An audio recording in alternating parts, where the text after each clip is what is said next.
Effectivement, on a un enjeu, on a un vrai problème avec le racisme dans ce pays, dans cette province et aussi dans cette ville. Puis on en a parlé de l'antisémitisme qui est dangereuse et qui persiste et qui est en croissance tantôt. Et là, il faut parler aussi de l'islamophobie. L'islamophobie qui existe depuis très longtemps.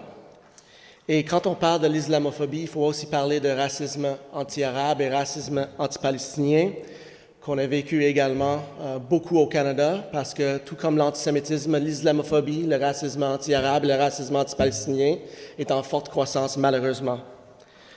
En fait, saviez-vous que le Canada a la triste distinction d'être parmi tous les pays du G7, la place où il y a le plus de personnes musulmanes assassinées, ciblées parce qu'ils étaient musulmanes? On a le pire record au Canada dans tous les pays G7. Bien sûr, on commémore les 6 morts et 19 blessés de la Mosquée Québec. Il faut aussi penser aux 4 personnes, la famille Afzal, Our London Family, qui étaient tués parce qu'ils étaient musulmanes. Ça fait 3 ans de ça. Imagine être une personne musulmane en train de prier à la mosquée, le dos à la porte, à l'entrée de la mosquée, et penser, est-ce que quelqu'un va rentrer avec un fusil, comme ils l'ont fait à Québec, comme ils l'ont fait à Christchurch, à New Zealand?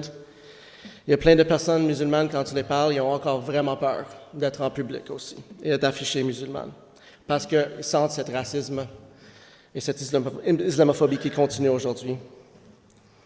Selon le Conseil national musulman du Canada, le nombre d'incidents haineux ciblant les musulmans ou les Palestiniens a bondi de 1300%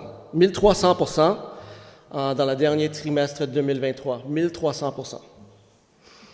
Il y a plusieurs, je pense, personnages politiques qui quand même persistent avec des énoncés complètement, carrément et visiblement islamophobes aujourd'hui encore. Je peux vous nommer quelques exemples. Lisa MacLeod, qui est une députée ministre, en fait, dans le gouvernement Ford, a récemment tweeté « Hey Nepean, if you support Sharia law, your next PC candidate for Nepean could be Hussein Abdel Rayash, parce qu'il va en avoir dans son comté une investiture parce qu'elle quitte. Puis donc, elle a accusé la seule personne musulmane d'être pour le Sharia. C'est un ministre dans le gouvernement d'Ontario. C'est terrible. Il y a 2 candidats à la chefferie du Parti progressiste conservateur à Manitoba. Il y a 5-6 jours qu'un des 2 candidats a partagé un post Facebook. C'est Wally Dodridge qui a partagé un post Facebook déclarant qu'il faut arrêter le musulman Obi Khan de gagner contre moi. Il l'a dit dans son post Facebook. C'est des politiciens très reconnus à Manitoba. Il y a une certaine maire d'une ville liée à Montréal qui a tweeté en mai 2024 qu'on ne devrait pas laisser, on devrait cesser d'accueillir des Gazaouis réfugiés puisque leurs valeurs sont, à son avis, incompatibles avec celles des Canadiens. Il a peinturé avec une brosse toutes les Gazaouis. Ça, c'est une des maires d'une des villes liées de Montréal, Jeremy Levy. Bien sûr, les gens ont dit que c'était clairement un geste anti-palestinien, un geste raciste anti-palestinien. C'est inacceptable. On peut parler également de la stratégie des réfugiés du Canada.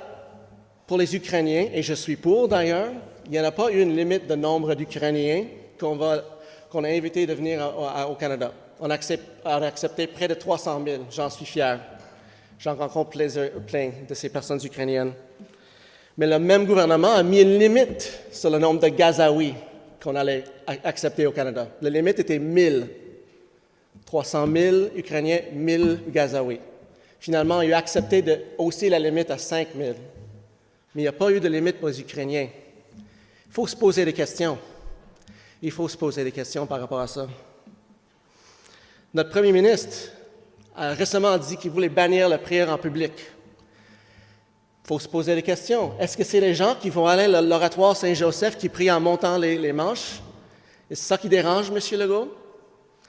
Est-ce que ça a été la messe qui était diffusée par vidéo dans les plans d'Abraham auquel il a participé, que ça l'a dérangé, M. Legault? Pas sûr, moi. Je pense qu'il y a d'autres choses qui le dérangent. En termes, on peut terminer aussi, il y a eu une méga polémique autour d'une affiche juste en bas de l'hôtel de ville. Bienvenue à Montréal. Il y a 3 personnes sur l'affiche. Il y a une personne musulmane, une femme musulmane avec une voile. Il y a un homme juste à côté, drôlement, avec un hoodie, avec presque le même vêtement. Et bien sûr, il y a eu une tollée par rapport à ça. Je pense qu'on va retirer l'image après cette tollée-là. Donc, il faut se poser la question. Nous aussi, est-ce qu'on peut faire mieux à Montréal? Qu'est-ce qu'on peut faire de mieux? Parce que avec cette montée de la haine, que ce soit en ligne, que ça vise des personnes noires, des personnes musulmanes, des personnes juives, la pire chose, c'est qu'après que c'est en ligne, ça devient en réalité que cette violence sort, puis plus de gens meurent, plus de gens vivent la violence, des gens se font cracher dessus. Donc il faut, je pense, toujours continuer à mettre ces efforts-là, de bâtir des ponts, de créer la compréhension. Je pense que la semaine de sensibilisation musulmane est une excellente occasion pour parler avec des gens de la communauté musulmane, de les découvrir une variation des communautés qui existent également, et de bâtir ces ponts-là.